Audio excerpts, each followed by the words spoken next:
So there are three things I did not expect starting a coaching and consulting business. And those three things, I'd have to say one of them kind of caught me off guard.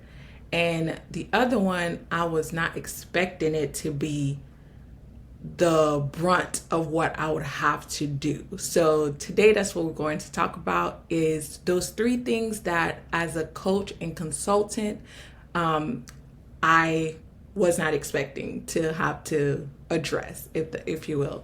If you are new here to my channel, my name is Anne Jean-Pierre. I am a coach and consultant, teaching new women entrepreneur in the coaching side of things, how to master the sales conversation, how to present their offer, present their value. And I do so through simple strategies and just simple steps for them to be able to close more clients. I also host a podcast called the Godly Business Podcast, where I just talk about business, sales, and things like that from a biblical principle. So if that sounds interesting to you and you would like to check us out, make sure to subscribe and follow me. And of course, leave comments. I would love to hear from you. So we're going to go ahead and jump right in. So what is the first thing I was not expecting to do as a coach and consultant was explaining the difference between a coach and a consultant. That is something that I didn't expect to do. And that's my own fault because I assumed most people would know there's a difference between a coach and a consultant. So for those of you who don't know, I look at it this way. That's the easiest way for me to explain the difference. Is a coach kind of deals with the person, right? Helping the person, overcome their struggles and their challenges that they face, things like that. So the coach kind of focus on the person, right? Whether that's one person or your team, coaching them on how to overcome the different challenges and giving them strategies to do that, right? So that's coaching. Consulting is slightly different in that we focus on the business itself, right? What is your business structure? Where are some areas that are challenging and that needs to, we need to revamp, right? So that's the difference, is the difference between coaching and the difference between consulting. So that's one thing I did not realize that I had to do a lot of explaining. I was not expecting that. So that's the first thing, was making the difference and teaching people the difference between the two, which is the coaching and consulting. So that was not expected. The second thing was something that I had to learn for myself over time, was setting boundaries for myself and also setting boundaries for others. And this is also something that I also find myself teaching other coaches as well in their business, is to be setting boundaries. Here's the thing, as a coach, your business is to help that person that you're helping, or the group of people that you're helping, overcome a challenge that they are facing. Your job is to deliver on what you promise that you will help them go over, right? So as long as you achieve that promise, you get them to where you told them that you would get them to, you have delivered on your promise. And that's all you are your duties, if you will, that you owe, right? So most of coaches, myself included, we like to offer more than what we promised, right? And that is a great business practice. I recommend everyone do that. Give more value, more than what the person expects. Go above and beyond, if you will, because it is good for business, right? It's good for your clients, right? And that's how you get a great reputation, and that's how you get more and more people to refer people to you so it can work. So that is absolutely okay to do, is to deliver more. But, big but, right? You are not obligated to give more than what you said you would. You are not obligated to go beyond the basis of what you promised. And you should not be guilted into giving more than what you promised, right? So for example, if as a coach or, as a coach, you're like, hey, these are the parameters of what I'm doing. Okay, this is, most coaches give you homework, if you will, to do in order for you to overcome those challenges, right? So let's say I have a schedule and I'm like, hey, you have to make sure you do this set of tasks, set of work within this time frame. And then the next time we meet, we're going to discuss X, Y, Z. And you don't. I am not obligated to then add on another week because you missed a week, right? I'm not obligated to do that because I followed the rules of the contract that we have, right? I was able to keep up with the contract that I have. So if you're not keeping up with your end of the bargain, I'm not obligated to then have to switch my schedule, if that makes sense. And this is something that I feel like every coaches needs to have that boundary.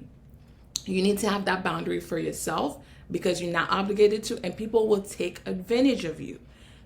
And this is something I unfortunately have to coach people on all the time. You have to set boundaries for yourself.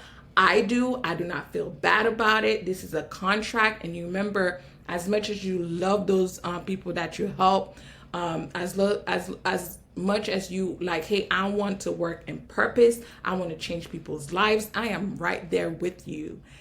And boundaries, okay? That's it, and boundaries, because you also have to preserve yourself, okay? So that's the second thing that I feel like is something that was unexpected, that I didn't account for. How much, early on, I didn't account for it, and now I'm like very like, hey, boundaries, right? Boundaries. So that's something I employ you to, as a coach, that you need to make sure you put in your business is setting boundaries. Like, hey, these are my boundaries. This is what the rules are. And I have another video or audio, I think it might be, about what to put in your contract. I might do an updated version of it, but when you are signing up your new clients, what you have to put in your contract and what you need to make sure you have in your contract as a coaching, as a coach. Okay, so that's the second thing that kind of caught me off guard, was like the boundary thing. The third thing was, for me specifically in my business as a sales coach, is how much work around mindset that there is. Because I know a lot of the coaches that I follow, that I see, that I've worked with, a lot of them also have to work around mindset, right? And I feel like that's one of them. Like, you think sales coach, you think strategy, right? Skill set, things like that. But I would have to say one of the biggest thing is around people's mindset. One, around what sales is, that's one. But the biggest thing that I did not account for, and that I did not think that would be a thing, is mindset of around deserving more.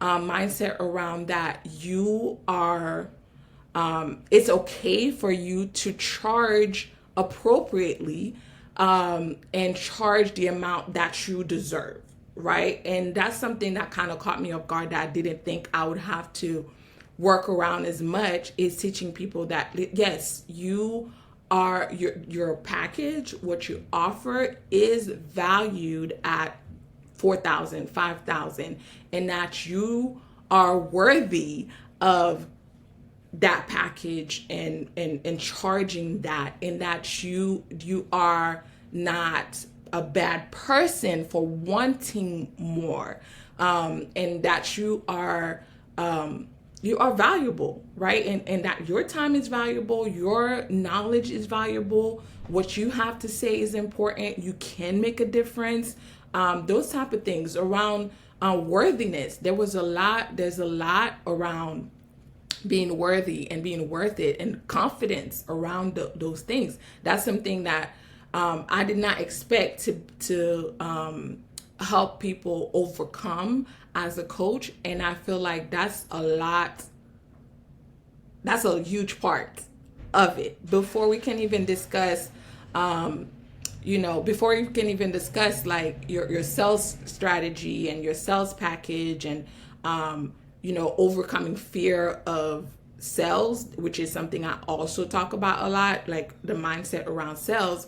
But that is something that, like, a lot of times, just that conversation over your mindset of worthiness is something that I did not expect to be having to like discuss a lot. So those are the three things that kind of like caught me off guard, like when starting a coach and consulting business is those three things. But the one that really kind of like threw me off the most was the latter, right? The last one, which was that the fact of mindset around being worthy enough to own your own business, being worthy enough to do those things. And unfortunately, it is around mostly minority women that I see have that, women period, but like mostly minority women that have to jump those hurdles of you can do it, you are worth it, and those type of mindset that we have to change. So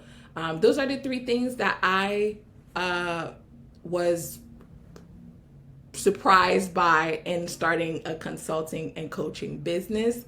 So if you found this interesting and would like to learn more about how to coach, I have links below that I can help you with sales coaching and things like that, on how to overcome objections, things like that around sales. If you'd like to connect with me, my links will be also below. So that's it for me. Thank you so much for taking the time to watch this video. Appreciate it. Make sure you subscribe if you found this type of subject interesting. And that's it. And as you know, always, you need to have any questions, concern, go to God, because He got your back. He has the answer. He will guide you and teach you in the way that you should go. God bless and have an amazing day. We will talk next week.